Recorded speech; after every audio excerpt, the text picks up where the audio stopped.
जय हिंद दोस्तों। तो इस वीडियो में हम बात करेंगे लोकल सेल्फ गवर्नेंस के बारे में। तो पहले हम स्टार्ट करते हैं लोकल सेल्फ गवर्नेंस की हिस्ट्री से।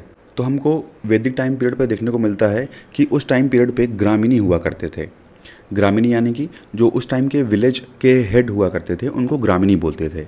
और इन्हीं लोगों के द्वारा जो है सभा और समिति का गठन किया जाता था। सभा यानी कि लोगों की एक असेंबली हुआ करती थी जो कि एग्रीकल्चर के मैटर में डिस्कस किया करती थी। इसके अलावा जो समिति हुआ करती थी उसमें जो लोग रहते थे उनके पास कुछ जुडिशियल पावर हुआ करती थी। वहीं अगर हम मेडाइवल टाइम पे देखेंगे तो हमको लोकल गवर्नेंस में डिक्लाइन देखने को मिलता है। और अगर उस टाइम लोकल स्तर पे एडमिनिस्ट्रेशन हुआ करता था तो वो भी सिर्फ और सिर्फ डिस्ट्रिक्ट लेवल तक ही सीमित था। इसके अलावा मेडाइवल टाइम पीरियड पे जो विलेज कम्युनिटीज़ हुआ करती थी वो एग्जिस्ट करती थी। अगर बात करें ब्रिटिश टाइम पीरियड की तो 1816 में क्या होता है कि एक रेजोल्यूशन पास किया जाता है और उसी रेजोल्यूशन के तहत इंडिया के कुछ प्रोविंसेस में जो है विलेज पंचायत को जुडिशियल अथॉरिटी दी जाती है। उसके बाद 1870 में आता है मेयोज रेजोल्यूशन।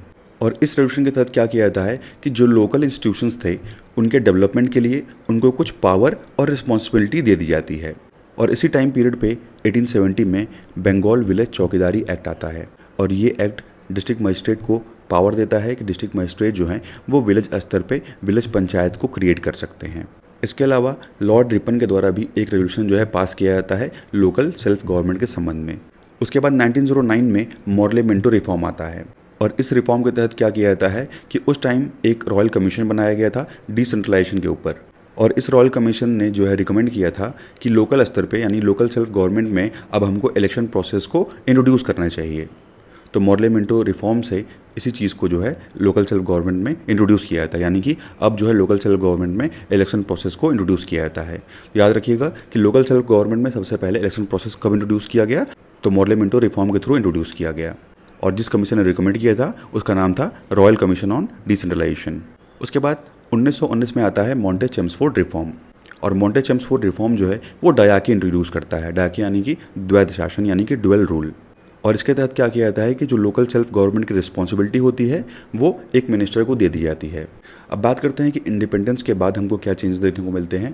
तो देखिए, इंडिपेंडेंस के बाद जब हमारा संविधान बनकर तैयार हुआ तो लोकल सेल्फ गवर्नमेंट की बात की गई है हमारे कॉन्स्टिट्यूशन के आर्टिकल 40 में। और लोकल सेल्फ गवर्नमेंट जो है वो एक स्टेट का सब्जेक्ट है और हमारे कॉन्स्टिट्यूशन के 7th शेड्यूल में आता है। उसके बाद 1992 में क्या किया गया कि 73rd अमेंडमेंट हुआ हमारे कॉन्स्टिट्यूशन में, जिसके थ्रू जो पंचायती राज था, पंचायती राज को अब एक कॉन्स्टिट्यूशनल दर्जा मिल गया।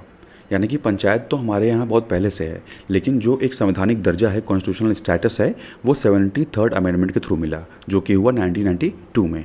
और 74th अमेंडमेंट के थ्रू म्यूनिसिपैलिटी को जो है कॉन्स्टिट्यूशनल स्टेटस प्रोवाइड किया गया।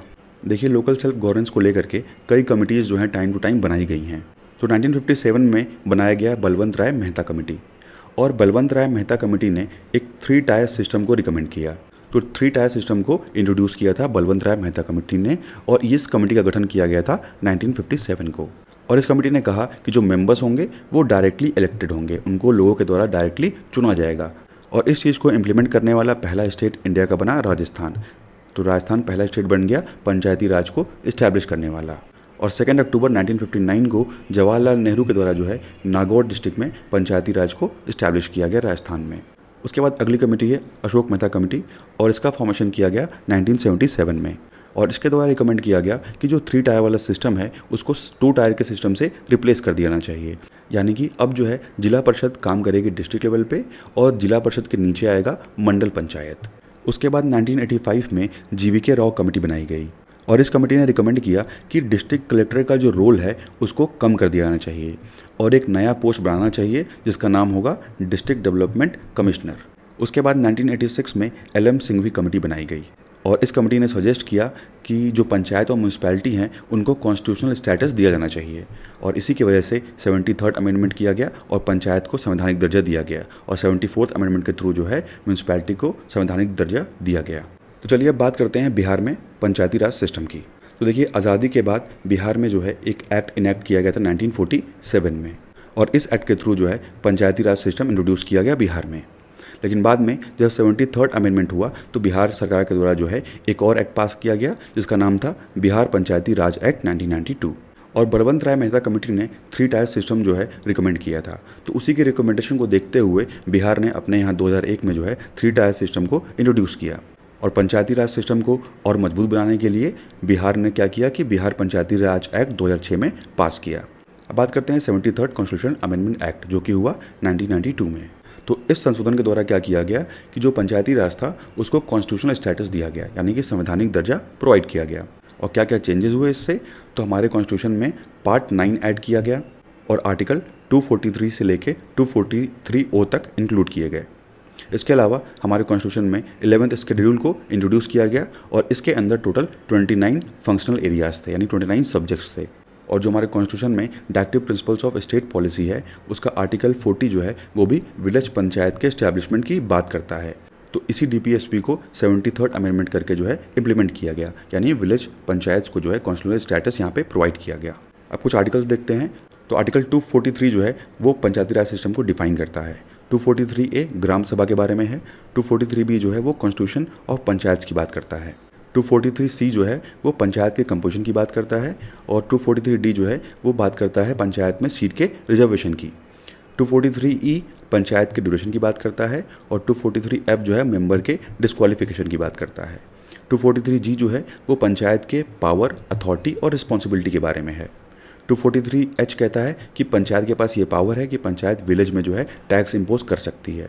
243I कहता है कि स्टेट फाइनेंस कमीशन जो है वो फाइनेंशियल पोजीशन को रिव्यू करेगी, यानी कि पंचायती राज के फाइनेंशियल पोजीशन को रिव्यू करने का काम करेगी स्टेट की फाइनेंस कमीशन। और 243K जो है वो पंचायत के इलेक्शन की बात करता है। अब बात करते हैं बिहार पंचायती राज एक्ट 1993 के बारे में। तो देखिए, जब हमारे संविधान में 73rd अमेंडमेंट किया गया तो उसकी वजह से जो पंचायती राज एक्ट्स थे पुराने वाले उनको ख़त्म कर दिया गया और नया एक्ट इनेक्ट किया गया, बिहार पंचायती राज एक्ट 1993। और इसके थ्रू नगर कचहरी यानी अर्बन कोड का जो कॉन्सेप्ट है वो इंट्रोड्यूस किया गया। इसके अलावा इसी के थ्रू क्या किया गया कि महिलाओं को आरक्षण दिया गया पंचायत सिस्टम में।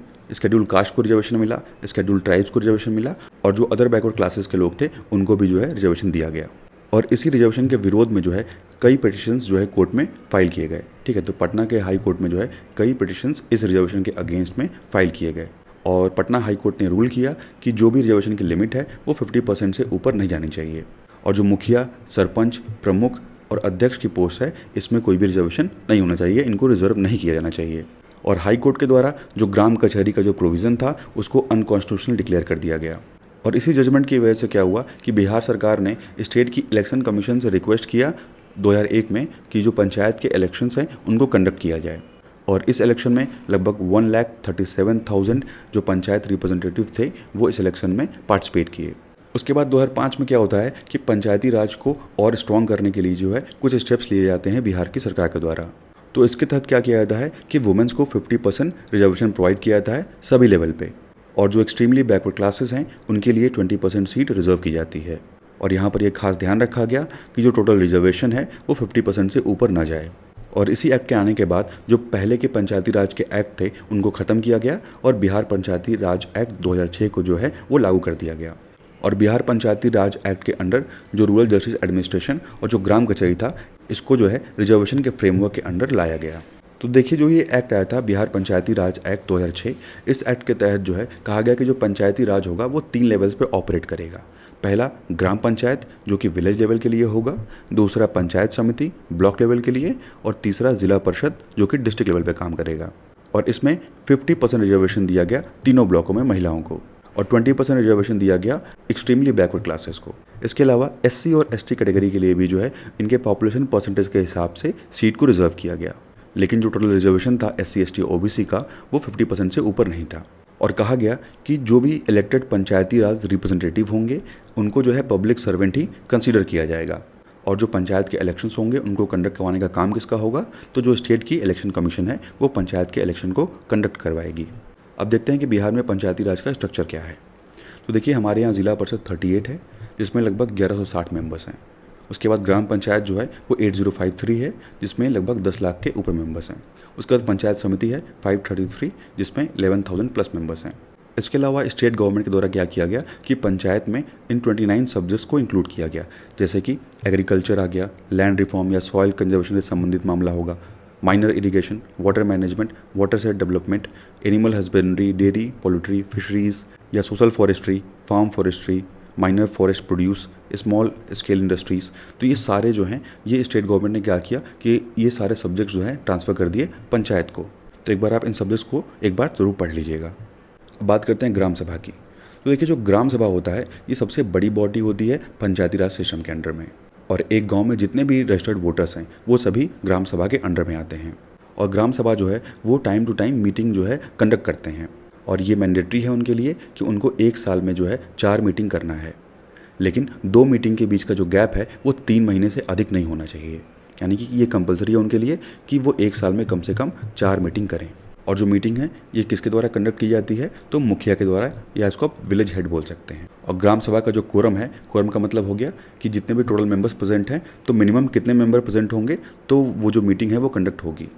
तो ग्राम सभा का कोरम कितना है, तो 1/20 मेंबर्स। तो ये जो मीटिंग होती है इस मीटिंग को प्रिसाइड करते हैं मुखिया या ग्राम प्रधान बोल सकते हैं। और अगर मान लीजिए ये एब्सेंट हैं तो इनकी एब्सेंस में जो उप मुखिया होते हैं यानी कि डिप्टी हेड होते हैं वो इस मीटिंग को कंडक्ट करते हैं। और जो मेन फंक्शन है ग्राम सभा का, इसमें डेवलपमेंट एक्टिविटीज़ के बारे में चर्चा होती है, क्या क्या डेवलपमेंट किया जाएगा, कौन कौन से प्रोजेक्ट जो है आने वाले हैं, सरकार कौन कौन से प्रोजेक्ट अनाउंस कर रही है। तो इन सभी बारे में जो ये मीटिंग होती है उसमें चर्चा की जाती है। उसके बाद है ग्राम पंचायत। और ग्राम पंचायत जो है वो हर 7,000 लोगों पे जो है एक ग्राम पंचायत होती है। और इस ग्राम पंचायत में मुखिया आते हैं, उप मुखिया आते हैं और वार्ड मेंबर्स आते हैं। और जो ग्राम पंचायत का टेन्योर है, जो टाइम पीरियड है, वो 5 साल का होता है। अगर मान लीजिए जो ग्राम पंचायत है वो डिसॉल्व हो जाती है तो 6 महीने के अंदर जो है इलेक्शन कंडक्ट कराना ज़रूरी होता है।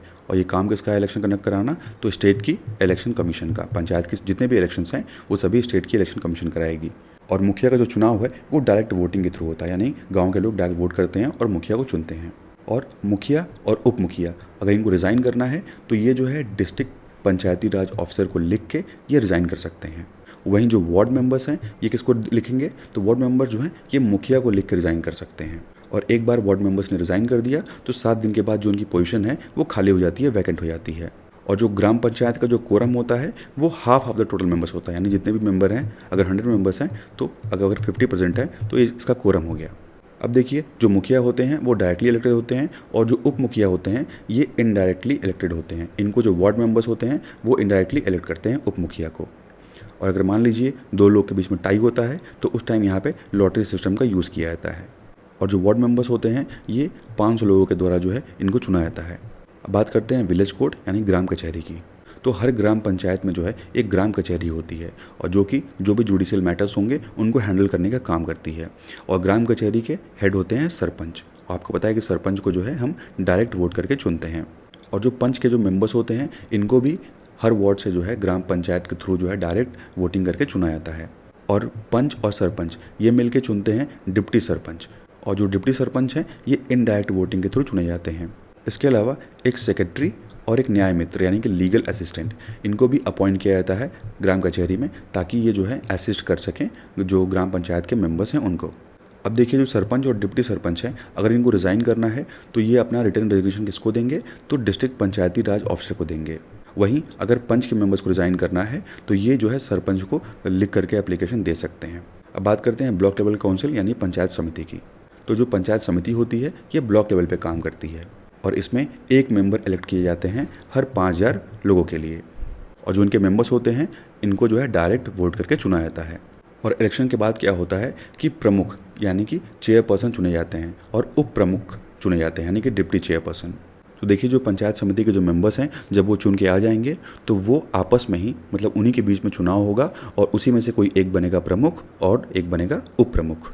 तो जो प्रमुख और उप प्रमुख है ये इनडायरेक्टली चुने जाते हैं पंचायत समिति के मेंबर्स के द्वारा। और प्रमुख क्या करते हैं कि जो भी पंचायत समिति की मीटिंग होती है उसको प्रिसाइड करते हैं। और अगर प्रमुख को रिज़ाइन करना है तो ये जो है सब डिविजनल मजिस्ट्रेट यानी SDM को लिख करके ये जो है रिज़ाइन कर सकते हैं। वहीं जो उप प्रमुख हैं ये प्रमुख को लिख करके रिज़ाइन कर सकते हैं। और जो पंचायत समिति के मेंबर हैं अगर इनको रिज़ाइन करना है तो ये जो है प्रमुख का एप्लीकेशन लिख के रिज़ाइन कर सकते हैं। अब बात करते हैं डिस्ट्रिक्ट काउंसिल की यानी कि ज़िला परिषद की। तो ज़िला परिषद जो है वो डिस्ट्रिक्ट लेवल पे काम करता है और जो ग्राम पंचायत और पंचायत समिति है इनको एक तरह से गाइडेंस प्रोवाइड करता है। और जो जिला परिषद के इलेक्टेड मेंबर्स होते हैं वो एक प्रेसिडेंट इलेक्ट करते हैं और एक वाइस प्रेसिडेंट इलेक्ट करते हैं थ्रू इनडायरेक्ट वोटिंग। और जो एक जिला परिषद का मेंबर होता है वो हर 50,000 लोगों पे चुना जाता है और इनका चुनाव जो है वो डायरेक्ट वोटिंग से होता है। तो याद रखिएगा, जिला परिषद के मेंबर्स को डायरेक्टली वोट करके चुना जाता है। और जो जिला परिषद के जो प्रेसिडेंट होते हैं ये रिज़ाइन कर सकते हैं डिस्ट्रिक्ट मजिस्ट्रेट को लिख करके। वहीं जो वाइस प्रेसिडेंट हैं ये रिज़ाइन कर सकते हैं प्रेसिडेंट को लिख करके। और जो जिला परिषद के मेंबर हैं वो भी रिज़ाइन कर सकते हैं जिला परिषद के जो प्रेसिडेंट हैं उनको लिख करके। तो यहाँ देखिए, जो मुखिया होते हैं, विलेज हेड होते हैं, इनका चुनाव डायरेक्ट होता है और इन अपना जो इस्तीफ़ा है ये डिस्ट्रिक्ट पंचायती राज ऑफिसर को देंगे। उप मुखिया का चुनाव इनडायरेक्ट होता है और ये भी डिस्ट्रिक्ट पंचायती राज ऑफिसर को अपना रेजिग्नेशन देते हैं। वार्ड मेंबर का चुनाव डायरेक्ट होता है और ये मुखिया को देते हैं। वहीं जो प्रमुख या ब्लॉक चेयरपर्सन है इनका चुनाव इनडायरेक्ट होता है और ये अपना रेजिग्नेशन जो है वो सब डिविजनल मजिस्ट्रेट यानी एसडीएम को देंगे। उप प्रमुख जो हैं वो इनडायरेक्ट चुनाव के थ्रू आते हैं और ये प्रमुख को अपना रेजिग्नेशन देते हैं। पंचायत समिति के मेंबर का चुनाव डायरेक्ट होता है और ये प्रमुख को अपना रेजिग्नेशन देते हैं। जिला परिषद के जो प्रेसिडेंट हैं इनका चुनाव इनडायरेक्ट है और ये डीएम को देते हैं। जिला परिषद के जो वाइस प्रेसिडेंट होते हैं इनका भी इलेक्शन इनडायरेक्ट होता है और ये अपना रेजिग्नेशन जो है वो जिला परिषद के प्रेसिडेंट को देते हैं। और जिला परिषद के मेंबर भी इनका चुनाव डायरेक्ट है और ये अपना रेजिग्नेशन किसको देंगे, तो जिला परिषद के प्रेसिडेंट को देंगे। बात करें सरपंच की, इनका चुनाव डायरेक्ट है और ये डिस्ट्रिक्ट पंचायती राज ऑफिसर को अपना इस्तीफा देते हैं। उप सरपंच जो है इनका चुनाव इनडायरेक्ट होता है और ये भी जो है डिस्ट्रिक्ट पंचायती राज ऑफिसर को अपना इस्तीफा देते हैं। वहीं जो पंच है ये इनका चुनाव डायरेक्ट होता है और ये सरपंच को इस्तीफा देते हैं। बात करते हैं अर्बन एडमिनिस्ट्रेशन की, यानी कि म्यूनसिपैलिटी की। तो स्टार्ट करते हैं म्यूनसिपैलिटी की हिस्ट्री से। तो देखिए, अर्बन गवर्नेंस का जो टाइम पीरियड था वो स्टार्ट होता है 1687 से। 1687 में मद्रास म्यूनसिपल कॉरपोरेशन का गठन किया जाता है। तो इंडिया में सबसे पहले मद्रास म्यूनसिपल कॉरपोरेशन को इस्टेब्लिश किया गया था 1687 में। तो यानी कि इंडिया में म्यूनसिपैलिटी का जो सिस्टम है वो कब से स्टार्ट हुआ, तो 1687 मद्रास म्यूनसिपैलिटी से स्टार्ट हुआ। उसके बाद 1762 में कलकत्ता और बॉम्बे में भी क्या किया जाता है कि म्यूनसिपल कॉरपोरेशन को इस्टेब्लिश किया जाता है। उसके बाद 1882 में लॉर्ड रिपन एक रेजोल्यूशन पास करते हैं लोकल सेल्फ गवर्नेंस को लेकर के, और उसके तहत भी म्यूनसिपैलिटी को यहाँ पे कुछ पावर जो है वो दी जाती है। उसके बाद इंडिया के इंडिपेंडेंस के बाद 1953 में क्या होता है कि जो यूपी की सरकार है वो ये डिसीजन लेती है कि हम अपने 5 शहरों में म्यूनसिपैलिटी को सेटअप करेंगे। तो इसमें कानपुर, आगरा, वाराणसी, इलाहाबाद और लखनऊ, यहाँ पर जो है म्यूनसिपैलिटी को सेटअप किया जाता है। उसके बाद 1985 में भारत सरकार जो है अपॉइंट करती है एक नेशनल कमीशन ऑन अर्बनाइजेशन, और ये अपनी रिपोर्ट जो है 1988 में देती है। और इसी के तहत 1992 में क्या होता है कि 74th अमेंडमेंट किया जाता है और म्यूनसिपैलिटी को कॉन्स्टिट्यूशनल स्टेटस प्रोवाइड किया जाता है। और हमारे बिहार में 2007 में आता है बिहार म्यूनसिपल एक्ट, और यहाँ पर एक 3 टायर स्ट्रक्चर को इंट्रोड्यूस किया जाता है, और इसके अंदर आता है नगर पंचायत, नगर परिषद और नगर निगम। तो 74th अमेंडमेंट हुआ जिसकी वजह से म्यूनसिपैलिटी को कॉन्स्टिट्यूशनल स्टेटस जो है प्रोवाइड किया गया, और पार्ट 9A जो है ऐड किया गया है हमारे संविधान में, ठीक है। और 12th शेड्यूल भी हमारे कॉन्स्टिट्यूशन में ऐड किया गया, और इसके अंडर आते थे टोटल 18 सब्जेक्ट्स। और जो म्यूनसिपैलिटी के जो मेंबर्स हैं ये 5 साल के लिए चुने जाते हैं, और इनका भी जो इलेक्शन होता है वो डायरेक्ट इलेक्शन होता है। और जिस तरीके से पंचायत में जो रिजर्वेशन दिए गए हैं उसी सेम तरीके से जो है म्यूनसिपैलिटी में भी जो है बिहार ने रिजर्वेशन दिए हुए हैं। तो देखिए 2007 में जो बिहार म्यूनसिपल एक्ट आता है तो वो 3 टायर सिस्टम की बात करता है, यानी कि एक हो गया टाउन काउंसिल जिसको हम बोलेंगे नगर पंचायत, एक है म्यूनसिपल काउंसिल जो कि नगर परिषद होगा, और म्यूनसिपल कॉरपोरेशन जो कि होगा नगर निगम। और करेंटली बिहार में अभी 261 अर्बन लोकल बॉडीज़ हैं, जिसमें नगर निगम 19 है, नगर परिषद 88 है और नगर पंचायत 154 है। अब देखिए बात करते हैं सरकार की कुछ योजनाओं के बारे में जिसकी वजह से जो पंचायती सिस्टम था उसको एम्पावर किया गया। तो पहला है स्वच्छ भारत मिशन रूरल। तो इसको जो है डिस्ट्रिक्ट लेवल पे इम्प्लीमेंट किया गया था under the district panchayat supervision, और इसको इम्प्लीमेंट किया गया किसके थ्रू, तो डिस्ट्रिक्ट सैनिटेशन ग्रुप, इसके थ्रू जो है इम्प्लीमेंट किया गया इसको। और इसका जो मेन ऑब्जेक्टिव था वो ये था कि घर में लोग जो टॉयलेट है उसको साफ़ सुथरा रखें और लोगों के बीच में भी अवेयरनेस फैलाएं, यानी कि जो हाइजीनिक हैबिट्स हैं उसको प्रमोट करें। और इसको 2 अक्टूबर 2014 को गांधी जयंती के दिन लॉन्च किया गया था। बात करते हैं ई ग्राम स्वराज की। तो देखिए मिनिस्ट्री ऑफ पंचायती राज के द्वारा जो है एक वेब पोर्टल लॉन्च किया गया था ताकि जो पंचायती राज इंस्टीट्यूशन है उसको और भी मजबूत बनाया जा सके, और इसकी वजह से इसमें ट्रांसपेरेंसी को लाया गया। तो सरकार की कई योजनाओं में पंचायत जो है एक इम्पॉर्टेंट रोल प्ले करता है, जैसे कि सबसे इम्पॉर्टेंट स्कीम है Mahatma Gandhi national rural employment guarantee act, यानी कि मनरेगा। तो इसको लोकल स्तर पे इम्प्लीमेंट करवाने का काम जो है वो पंचायत का है। अब देखिए कुछ ऐसी स्कीम्स हैं जहाँ पे जो पंचायत है वो बेनिफिशियरीज़ को आइडेंटिफाई करती है, जैसे कि जो पेंशन स्कीम्स आती हैं उसमें कौन किसको पेंशन दिया जाएगा उसको जो है वेरीफाई करने का काम पंचायत का है। इसके अलावा जो हाउसिंग स्कीम है, इंदिरा आवास योजना और जो पीडीएस सिस्टम है यानी कि पब्लिक डिस्ट्रीब्यूशन सिस्टम, जो कि जो अनाज है वो बांटा जाता है, तो यहाँ पर जो बेनिफिशरीज़ हैं यानी कि किसको इनका लाभ दिया जाएगा उसको आइडेंटिफाई करने का काम पंचायत का है। इसके अलावा पंचायत जो है कुछ स्कीम को इम्प्लीमेंट करवाने का भी काम करते हैं, जैसे कि अगर आंगनवाड़ी सेंटर से संबंधित कोई स्कीम है, प्राइमरी स्कूल के संबंध में कोई स्कीम है या सब हेल्थ सेंटर के संबंध में कोई स्कीम है, तो ऐसी स्कीम्स को भी इम्प्लीमेंट करवाने का काम जो है वो पंचायत का है। इसके अलावा देखिए सरकार के द्वारा जो है ई पंचायत इनिशिएटिव स्टार्ट किया गया था ताकि पंचायती राज सिस्टम में जो ट्रांसपेरेंसी है उसको बढ़ाया जा सके और ज़्यादा से ज़्यादा लोगों तक जो लाभ है वो पहुँचाया जा सके। तो इसके अंडर क्या किया गया है कि भारत सरकार के द्वारा जो है 11 एप्लीकेशंस डेवलप किए गए और ये 11 एप्लीकेशन जो सॉफ्टवेयर में है उसको हम बोलते हैं पंचायती एंटरप्राइज सूट। अब बात करते हैं कि बिहार के जो पंचायती राज डिपार्टमेंट है उनके द्वारा क्या प्रोग्राम, क्या स्कीम जो हैं वो चलाए गए हैं। तो देखिए बिहार में 8000 प्लस ग्राम पंचायत हैं, जिसमें से लगभग 1513 पंचायत भवन का जो निर्माण है, जो कंस्ट्रक्शन है वो कंप्लीट हो चुका है और लगभग 860 बिल्डिंग्स पे जो वर्क है वो अभी जारी है। और 2023-24 में लगभग 2000 पंचायत भवनों का निर्माण करने का जो अप्रूवल है वो मिल गया है। इसके अलावा मुख्यमंत्री ग्रामीण गली नाली पक्कीकरण निश्चय योजना, इसके अंदर जो है रोड और ड्रेन्स जो है गांव में बनाए जा रहे हैं और अभी तक लगभग 1,14,507 वार्ड्स में जो है ये ड्रेनेज कंस्ट्रक्शन और रोड कंस्ट्रक्शन जो है कंप्लीट किया जा चुका है। इसके अलावा जल जीवन हरियाली प्रोग्राम, तो जल जीवन हरियाली प्रोग्राम मैंडेट करता है कि जो 30% फंड है 15 फाइनेंस कमीशन का, इनको जो है वाटर सप्लाई मेंटेनेंस में इस्तेमाल किया जाएगा, वाटर कंजर्वेशन के लिए इस्तेमाल किया जाएगा और जो भी मैनेजमेंट प्रोजेक्ट्स आते हैं उनके लिए यूज़ किया जाएगा। और इसी के तहत क्या किया गया है कि 23,000 प्लस पब्लिक वेल्स जो हैं उनको रिनोवेट किया गया है और सोक पिट्स भी बनाए गए हैं। और बिहार ने ई ग्राम पंचायत पोर्टल जो है लॉन्च किया था 12 अक्टूबर 2023 को, और इसको इसलिए लॉन्च किया गया था ताकि 6th स्टेट फाइनेंस कमीशन के अंडर में जो भी स्कीम्स हैं उनके लिए पेमेंट ईजिली किया जा सके। और 6th स्टेट फाइनेंस कमीशन के रिकमेंडेशन पे क्या किया गया कि लगभग 4,957 करोड़ जो है वो एलोकेट किए गए हैं, किसके लिए, तो 3 टायर पंचायती राज इंस्टीट्यूशन के लिए एलोकेट किए गए हैं 2023-24 में। ठीक है, यहाँ पे रुपीज़ होगा 4,957 करोड़ रुपीज़। और 2024-25 में लगभग 24,120.35 करोड़ जो है वो प्रपोज किया गया है। और वहीं गवर्नमेंट ऑफ इंडिया ने लगभग 7,997.13 करोड़ जो है वो हेल्थ ग्रांट दिया है अंडर द 15 फाइनेंस कमीशन 2024-25 में। तो ये था पंचायती राज सिस्टम और म्यूनसिपैलिटीज़ के बारे में, और इसका जो नोट्स है आपको टेलीग्राम ग्रुप पे मिल जाएगा। Thank you and thanks for watching.